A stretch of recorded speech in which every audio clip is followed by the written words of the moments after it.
అంత కష్టపడి బిర్యానీ చేసి ఇంత డిసప్పాయింట్ అవుతాను అని అస్సలు అనుకోలేదండి నేను.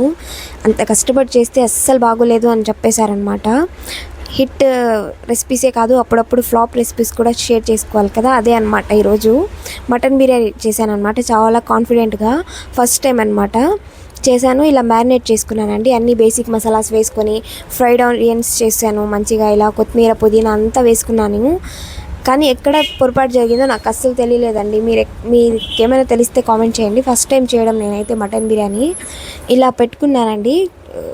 మెదగదని ఉడకదని ఇలా కుక్కర్లో వేసుకున్నాను అనమాట. ఫస్ట్ 4 విజిల్స్ పెడితే అస్సలు ఉడకలేదు. మళ్ళీ నెక్స్ట్ టైం పెట్టేసరికి అది కిందంతా మాడిపోయిందండి. కింద మాడిపోయింది. ఇక్కడ నేను ఎసురు పెట్టుకొని ఇలా రైస్ రెడీ చేసుకున్నాను. తర్వాత చూస్తే మొత్తం మాడిపోయింది. ఇంకా తీసి ఇలా బిర్యానీ దమ్ పెట్టుకునే పాత్రలో వేసుకొని తర్వాత ఈ రైస్ అంతా తీసి వేసుకున్నాను అనమాట.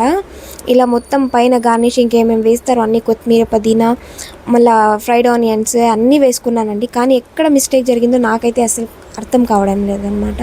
అస్సలు బాగాలేదండి, నిజంగా వైట్ రైస్ తిన్నట్టే ఉన్నింది. ఏం బాగోలేదు, అసలు ట్రై చేయకండి ఇది. నేను కూడా పర్ఫెక్ట్గా చేయడానికి నేర్చుకుంటాను. Thank you.